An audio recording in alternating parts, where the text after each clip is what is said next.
بسم اللہ الرحمن الرحیم۔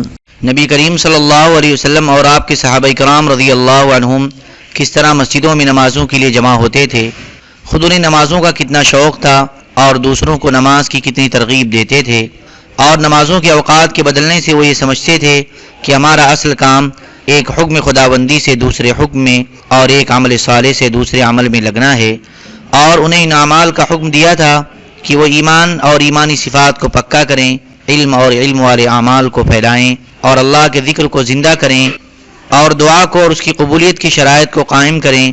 چنانچہ وہ کس طرح سے ان اعمال کی وجہ سے اپنے دنیاوی مشاغل کو چھوڑ دیا کرتے تھے، ایسا معلوم ہوتا تھا کہ انہیں ظاہری شکلوں کی طرف کوئی توجہ نہیں ہے، بلکہ وہ تو اس ذات سے براہ راست فائدہ حاصل کرتے ہیں جو تمام چیزوں اور شکلوں کو پیدا کرنے والی اور ان میں تصرف کرنے والی ہے۔ نبی کریم صلی اللہ علیہ وسلم کا نماز کی ترغیب دینا۔ حضرت عثمان رضی اللہ عنہ کے آزاد کردہ غلام حضرت حارث رحمۃ اللہ علیہ کہتے ہیں کہ ایک دن حضرت عثمان رضی اللہ عنہ بیٹھے ہوئے تھے، ہم بھی ان کے ساتھ بیٹھے ہوئے تھے، اتنے میں مؤذن آیا تو حضرت عثمان رضی اللہ عنہ نے ایک برتن میں پانی منگوایا۔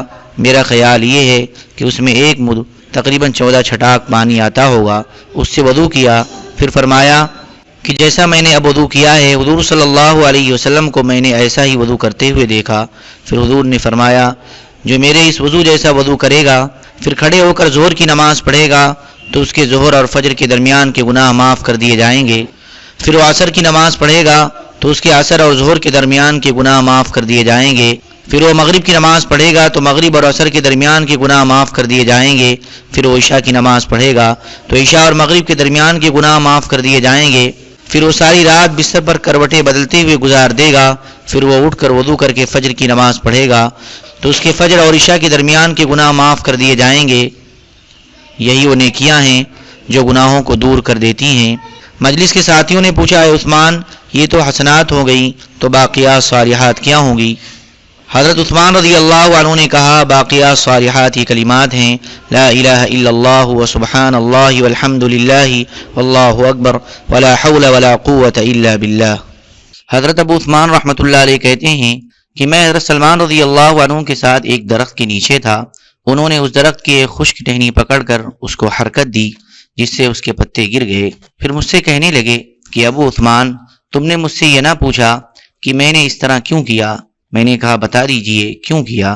انہوں نے کہا کہ میں ایک دفعہ نبی کریم صلی اللہ علیہ وسلم کے ساتھ ایک درخت کے نیچے تھا، آپ نے بھی درخت کی ایک خشک ٹہنی پکڑ کر اس طرح کیا تھا جس سے اس ٹہنی کے پتے جھڑ گئے تھے، پھر حضور نے ارشاد فرمایا تھا کہ سلمان پوچھتے نہیں کہ میں نے اس طرح کیوں کیا؟ میں نے عرض کیا بتا دیجئے کہ کیوں کیا؟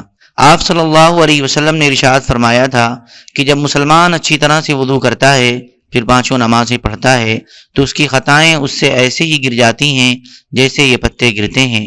پھر آپ صلی اللہ علیہ وسلم نے یہ آیت پڑھی، وَأَقِمِ الصَّلَاةَ طَرَفَيِ النَّهَارِ وَزُلَفًا مِّنَ اللَّيْلِ إِنَّ الْحَسَنَاتِ يُذْهِبْنَ السَّيِّئَاتِ ذَلِكَ ذِكْرَىٰ لِلذَّاكِرِينَ۔ ترجمہ، اور آپ نماز کی پابندی رکھیے دن کے دونوں سروں پر اور رات کے کچھ حصوں میں، بے شک نیک کام مٹا دیتے ہیں برے کاموں کو۔ یہ بات ایک نصیحت ہے نصیحت ماننے والوں کے لیے۔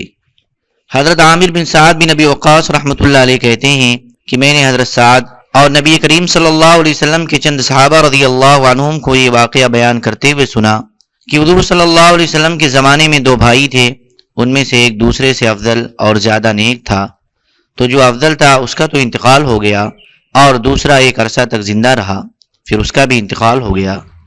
پھر کسی نے حضور صلی اللہ علیہ وسلم کے سامنے یہ کہا کہ پہلا بھائی دوسرے سے فضیلت اور نیکی میں زیادہ تھا۔ حضور نے فرمایا کیا دوسرا نماز نہیں پڑھتا تھا؟ صحابہ نے عرض کیا یا رسول اللہ پڑھتا تھا۔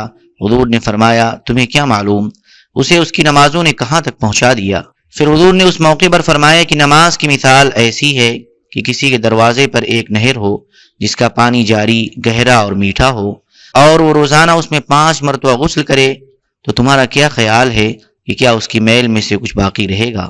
حضرت ابو ہریرہ رضی اللہ عنہ فرماتے ہیں کہ قبیلہ قضاع کی شاخ بنو بلی کے 2 آدمی ایک ساتھ مسلمان ہوئے، ان میں سے ایک صاحب جہاد میں شہید ہو گئے اور دوسرے صاحب کا 1 سال بعد انتقال ہوا۔ حضرت طلحہ بن عبید اللہ رضی اللہ عنہ کہتے ہیں کہ میں نے خواب میں دیکھا کہ وہ صاحب جن کا 1 سال بعد انتقال ہوا تھا ان شہید سے بھی پہلے جنت میں داخل ہو گئے، تو مجھے بڑا تعجب ہوا کہ شہید کا درجہ تو بہت اونچا ہے، وہ جنت میں پہلے داخل ہوتے۔ میں نے خود حضور صلی اللہ علیہ وسلم سے عرض کیا یا کسی اور نے عرض کیا تو حضور نے فرمایا کہ جن صاحب کا بعد میں انتقال ہوا ان کی نیکیاں نہیں دیکھتے کتنی زیادہ ہو گئیں، ایک رمضان المبارک کے پورے روزے بھی ان کے زیادہ ہو گئے اور 6000 اور اتنی رکعتیں نماز کی 1 سال میں ان کی بڑھ گئیں۔ ابن ماجہ اور ابن حبان کی روایت کے آخر میں یہ بھی ہے کہ ان دونوں کے درجوں میں اتنا فرق ہے جتنا زمین و آسمان کے درمیان۔ حضرت علی رضی اللہ عنہ فرماتے ہیں کہ ہم لوگ مسجد میں حضور صلی اللہ علیہ وسلم کے ساتھ نماز کا انتظار کر رہے تھے کہ ایک آدمی نے کھڑے ہو کر حضور صلی اللہ علیہ وسلم سے عرض کیا کہ مجھ سے گناہ ہو گیا ہے۔ حضور نے اس سے منہ پھیر لیا۔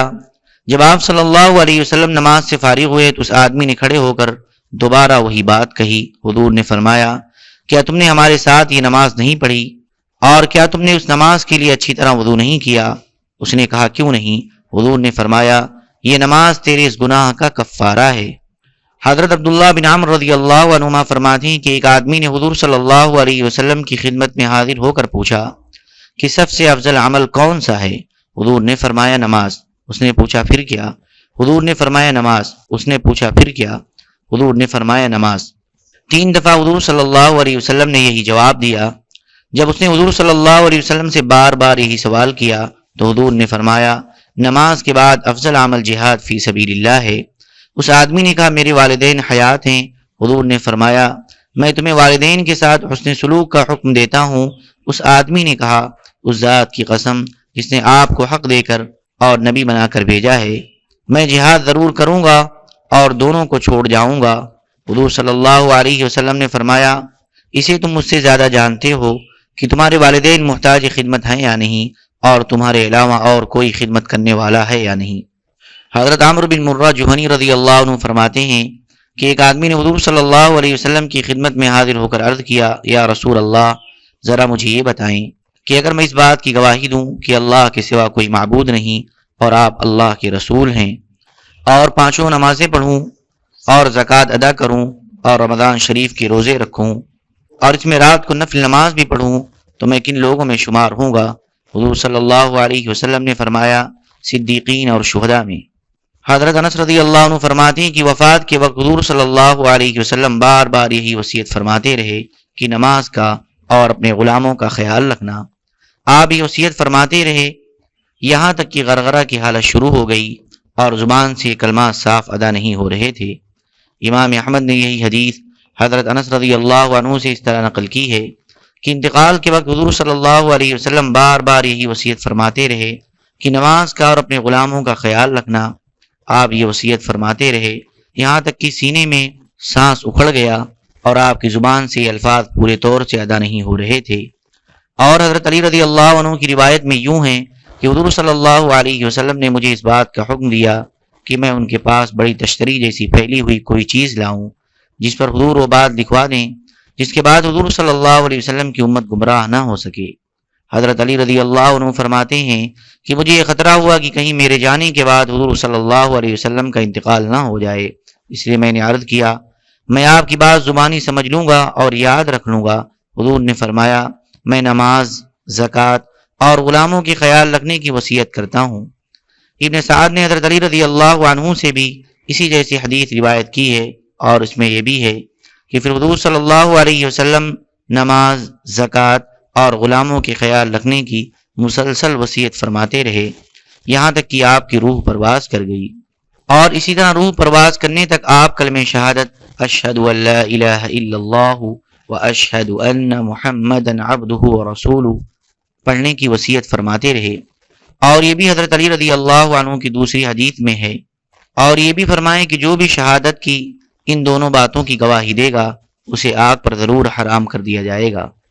حضرت علی رضی اللہ عنہ کی دوسری حدیث میں یہ ہے کہ حضور صلی اللہ علیہ وسلم نے آخری بات یہ فرمائی نماز، نماز اور غلاموں کے بارے میں اللہ سے ڈرو۔